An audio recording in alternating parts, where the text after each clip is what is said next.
Welcome to our final video lecture of our unit, and this will focus on the evidence of evolution, which proposed by Charles Darwin. So here are some things to think about. You got to keep in mind that a lot of the things that Darwin proposed, his theories, they really didn't have any way of testing it. So the fields like geology, paleontology, even chemistry, they just didn't have the chemistry to understand the concepts that he was explaining through his observations. And of course, genetics and molecular biology just did not exist at that time. So we were looking 150 years earlier on his basic idea of evolution, and when he published the book On the Origin of Species, really he was a man ahead of his time. We still use a lot of his theories, just now we have the technology and the science to run the tests to test those hypotheses. Now some of these terms you have done in your assignment, and of course hopefully you read in the book, but you're researching this. I'm just going to touch on it because students will be presenting on this. First is biogeography, and it looks at where organisms live now in comparison to where their ancestors were in the past. And so we're looking at two patterns. The first one, closely related species differ or differentiate in different climates. And the second pattern, distantly related species have similarities in similar environments. So we can look at the images here. We have different types of finches, and I know we had an activity on that as far as their beak, but that would be an example of related species, and they're just living in different climates, even on the Galapagos Island. Now, in terms of the age of the Earth, really scientists, especially Hutton and Lyell, and I'm not going to ask you a test question on that, they knew that the Earth was really old, but they had no way to determine how old it was. So now geologists use radioactive dating or carbon-14 dating, and they can actually look at and date the rocks and any fossils. And so now they estimate if Earth is about 4.5 or 4.54 billion years old. So we know now by that, knowing how old the Earth is, there was plenty of time for evolution to take place through natural selection, which means survival of the fittest, passing those traits on to their offspring in order to survive. Now some recent fossil finds, at that time they didn't find a lot of fossils to help document how old the Earth was. So we had some basic fossils, but nothing complete. So since Darwin's time, there are now hundreds of fossils that we can even look at the stages of evolution and how species have developed over time. Now when you look at comparing anatomy and embryology, so Darwin's time, the scientists knew at that time that the vertebrates, those animals that had vertebrae, that the limbs were basically the same bone structure. So that worksheet I had you do where you colored the bones of the same color, that's what that's talking about. So as the limbs evolved with the species, depending on its environment, those are the modifications so it can survive.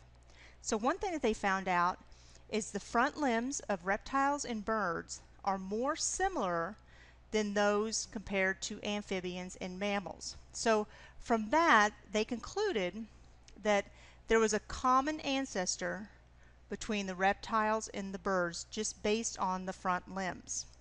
Biologists can also identify, and they call these homologies, similarities between organisms, and we can even look at plants that have similar stems, roots, and flowers when you're doing comparative anatomy. Now, homologous structures, that would be similar bones found in different animals. So he said, Darwin, that animals with similar structures evolved from a common ancestor based on those structures. So we call those homologous structures.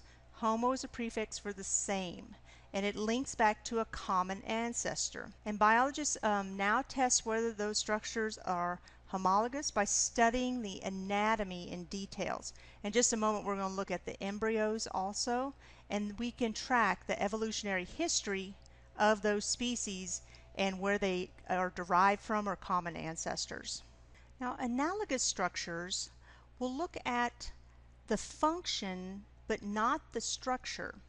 So for example, on the right I've got a bat wing, bird wing, and an insect wing. The function is to fly. But the bones itself, the first two have definite bones, and we could relate that to an homologous, but when you factor in the insect wing, it has no bones, similar to the bird and the bat wing. Vestigial structures are inherited from ancestors, so they really lost much, or if not all, of the original function through natural selection. One example would be the dolphins have vestigial structures. They have hip bones, and we can trace back that they used to be on land where they would use the hip bones, but now the bones are still there, but they do not have a particular function. Now in humans, we also have vestigial structures. We still have them, but they don't serve a purpose in our survival. So body hair, don't really need it for protection. Our appendix, wisdom teeth, so that's why you can remove your wisdom teeth and your appendix and you'll be fine. Your coccyx is your tailbone, no real need for it. Male nipples, there's another one. Why have them? You can take out your tonsils. You don't need it. So those are just a few examples. So I kind of already touched on all of that. It doesn't really affect the organism's fitness and survival, and so there's no need for the elimination of those particular structures. Embryology. Researchers have had noticed for a long time that many animals with backbones are called vertebrates, and at the embryonic stage, they do look very similar to one another in terms of how they develop the cells when first conceived, and the order is the same that they progress on development. And so there are similar patterns in embryological development, and we can trace that back to a common ancestor. So here's an example. If in the early stages we have our fish, reptile, bird, human, their shape is a little different, but in terms of embryology and the structures, they are very similar to one another. If you laid these out, you wouldn't really know which maybe is a bird and a human. So the evolutionary theory offers a logical explanation for the similarities of patterns in terms of development and that common ancestor again. Moving on to genetics and molecular biology, a relatively current event in terms of looking at the past 150 years. So Darwin had no idea what caused these mutations, adaptations through history. So some of the evidence that we kind of led to now, the Human Genome Project, would be Mendel and his discoveries, then Watson and Crick, the DNA model, and then the project, the Human Genome Project, where they are coding for the millions of human genes. And all of this together really starts to help explain how evolution works. So that's the basis. And we can start to look at understanding how a mutation, the reshuffling of genes, how that all takes place during sexual reproduction. Now, life's common genetic code, we touched on this a little bit in chemistry. Next semester we'll talk about it more. And it's really in the bases of those nucleotides. So we have adenine, thymine, guanine, and cytosine. So we can see just based on those four types of nucleotides, between the mouse, the whale, and the chicken, they're using all the same bases. Even some are at the same location for the gene, but there are some instances where they are different, and that's what makes the species different from one another, even though we have the same genetic material. So we can see that they're identical. The genetic code is identical for a lot of the organisms, going from a bacteria to a banana to humans. Homologous molecules also apply to those genes and similarities, so it's a little hard to see, but this is the embryo. Drosophila would be your fruit fly, and the mouse embryo. Now those do look a lot different, but the genes that code for those, okay, we can see there are a lot of similarities and a lot of patterns between them.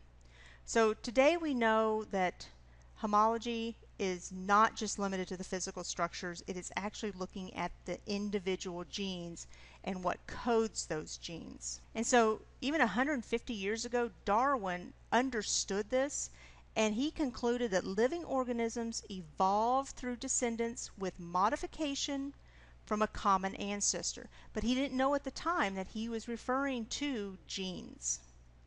Now, to test natural selection, and we did this in class, in order to understand this, he went to the Galapagos Island and looked at the finches and the beak of the birds. So he noticed that there was an evolutionary change that took place through natural selection. So this is what he hypothesized, that the tree finches, they had a certain bill type to collect certain types of insects, where those on the ground again had even a different beak to collect different species to eat. So they were actually feeding in two different niches even though they were on the same island. So what can we conclude from the evolutionary theory? It does include natural selection.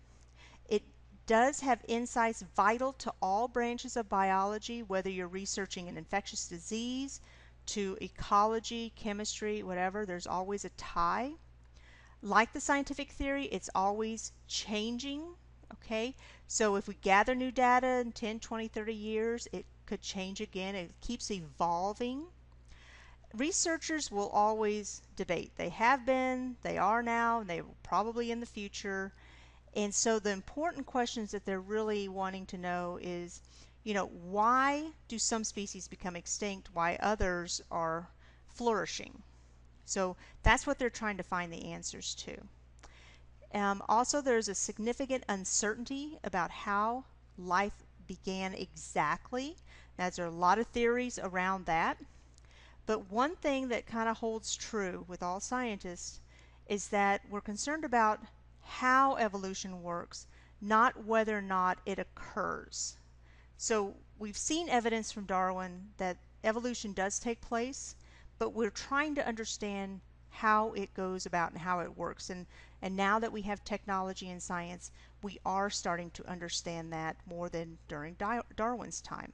And so sometimes they'll say that evolution is often called the grand unifying theory of all life sciences, which include biology. So that wraps up this particular short lecture on evolutionary theory. And so when we hear the presentations, we'll get more insight into some of the evidence that supports evolution. And so again, I will see you in class. Have a good day.